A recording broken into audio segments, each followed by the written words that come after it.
All right, brother. How about we get into the next bit of news? Talk about some Excited for you to serious cover stuff. this one. Serious stuff. Serious. Yeah, this is unfortunate. Listen, we gotta talk about it because it definitely caught me off guard a little bit when I read it. I was late to this, so It's big news. yeah, it's so big. I pulled the article from USA Today.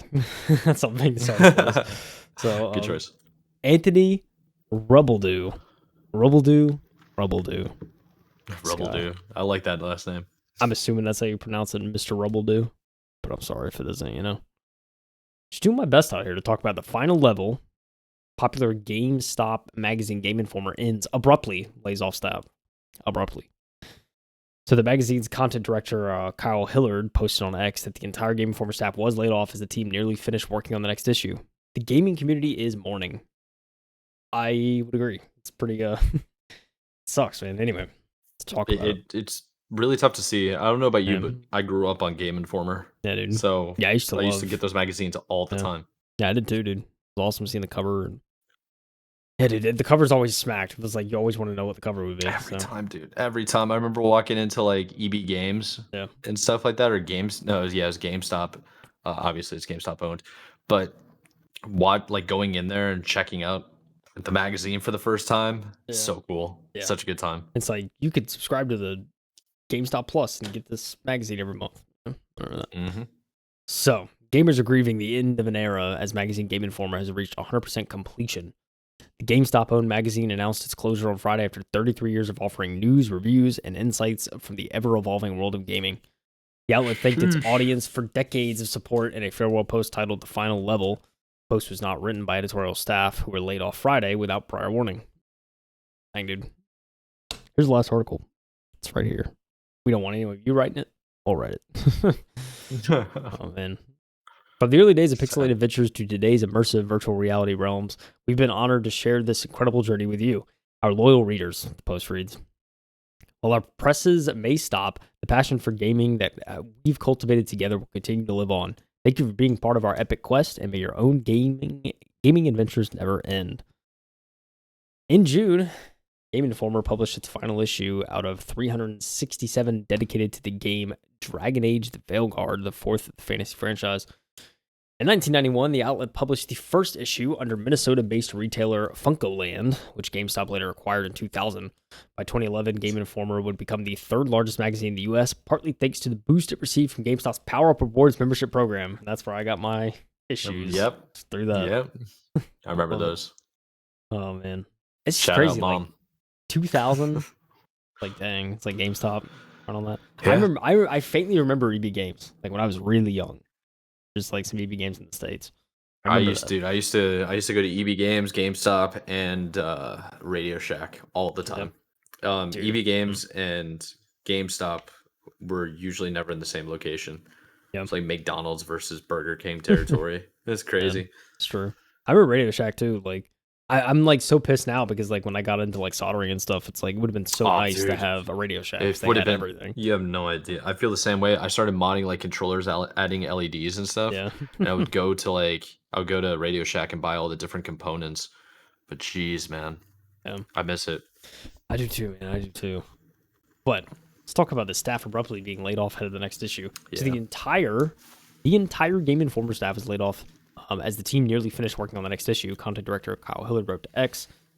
And I read the post earlier, but read it again. So Game Informer has been closed down by GameStop, and the entire incredibly talented staff, including myself, have all been laid off, Hilliard wrote. Frustrating turn of events, especially considering we were about 70% done with the next issue, and it was going to have a great cover, in all caps. Hilliard clarifies that the state of the website is completely out of our hands and that the staff have not been able to receive answers to their questions. USA Today has reached out to GameStop for a comment. Freaking dark, man. Dude. Not letting them know. They shut the doors. They locked it with 50 million locks. They pushed the couch up to the door, dude. They're just like, get out. See you. Just wild to me, man. Dude, we need some comment from GameStop, dude. We need comment now. Crazy. Well, we might have actually received one because this article came out a week ago. That's what I say. Let me see if I can find an update. Yeah. So, anyways, you keep going. I will continue on. So, the gaming community mourns the magazine's end. Many took to social media to express their love for the outlet and its tragic end, including Neil Druckmann. head of creative of video game developer Naughty Dog, and creator of HBO's The Last of Us. Farewell indeed, Neil said. As someone who grew up poring over each issue, it is such a thrill and an honor to see our games grace Game Informer. Druckmann wrote on X, sad that such a staple of our industry is now gone. Good luck to everyone involved. Your work will be missed. And in his Twitter post, he included all of the Game Informer related covers for like Uncharted 2, Uncharted 4, Last of Us 1. Kind of just how that how they were all used throughout that. Even First Uncharted had its own cover. It's just crazy. I mean, the magazine's been around so long, so it's like it touched all these games that were past 3 decades. It's massive. Apparently, so yeah, 368 issues were printed and published during the 33-year run, which is freaking mental. Yeah, just wild, man. I need to see if I have a Game Informer somewhere. I feel like I have one stuffed away somewhere. Find it. Yeah, it might be worth something. You never know. Yeah. So former Nintendo PR manager Kit Ellis also shared his appreciation for the magazine on X, recalling the cover he worked on for the game Legend of Zelda Breath of the Wild. Game Informer brought out the best of the games industry, Ellis wrote. I worked on this cover, and its iconic artwork literally would not exist if their team did not push us to deliver something incredible. It's a profound loss for all of us. So you probably probably go see that. They actually don't have the picture of the article itself, unfortunately, but just like any Game Informer cover you see, it's just like, it gets you hyped for a game, you know? It does, man. Every single one of them, I was just like, heck yeah, I was always very excited to see the tutorials on how to get the secret Easter eggs that only Game Informer figured out because they talked to the different devs, you know? Like that stuff was really cool to see. Yeah. I mean, yeah, it's one of those things, like I know obviously like now it's so digital and magazines have become less and less relevant, but I still want a physical media of some sort. Like I think there's just so much novelty in that. So to see it go away, it's just like, it just stinks, man. It hurts. It'll be all right, man. Well, it's just gonna be painful for now. That's what I'm saying, dude. You like virtual Game Informer? Dude, I just want like someone needs to like start your own publication. You don't have to print because I'm sure print's expensive, but like, just, you know, some virtual things. Yeah. I mean the new medium now is video and audio. Right. That's true. Yeah. And it's not about like the magazines or the writers anymore, which is very interesting. It's more about like the opinion based content. Like I watch a whole bunch of big YouTubers and Twitch streamers for their opinions on certain games because it's like I kind of like the same games as them, so I wonder what their takes are, you know?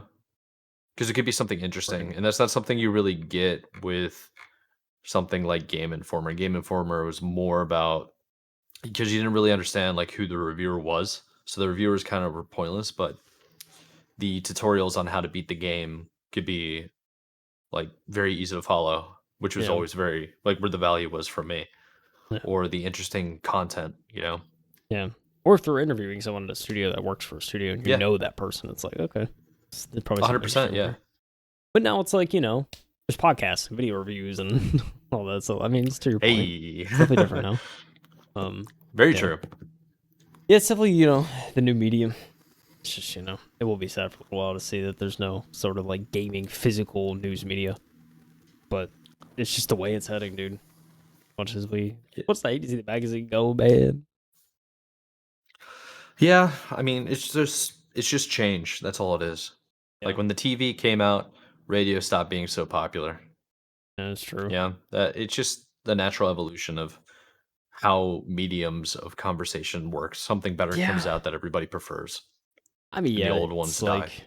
You know, I think I'm just more so upset about the fact that like they didn't give like the writers a time, like the proper time to go, okay, this is the last article, like, or this is the last magazine, right? Like this is the last one, make it special kind of thing. It was just like, nah, you're done. Like no time. And that's what sucks the most, I think. Yeah, that feels super heartless. Yeah, I think for sure. Just not giving people that are super passionate an opportunity to show their passion and respect for 33 years of history. Yeah. Exactly, dude. It's like not cool. That's not cool. That's just what sucks because they could have had a cool opportunity at least to be like, well, it's unfortunate this is ending, but like, let's do like a recap, like the final article or the final magazine, you know. Yeah. So yeah, that stinks. But you know, I'm just gonna say, dude, if anyone has Spotify open or they could just go to it, just tell Spotify to play "Heartless" by Kanye West, and you'll know what we all feel like. So it's pure heartbreak, West, dude. Pure heartbreak. Just don't listen to him talk about anything else other than the music. Yeah, just do 808's Heartbreaks. That 808's Heartbreaks. That's all you need to listen to. Just don't Yeah. worry about news. None of that.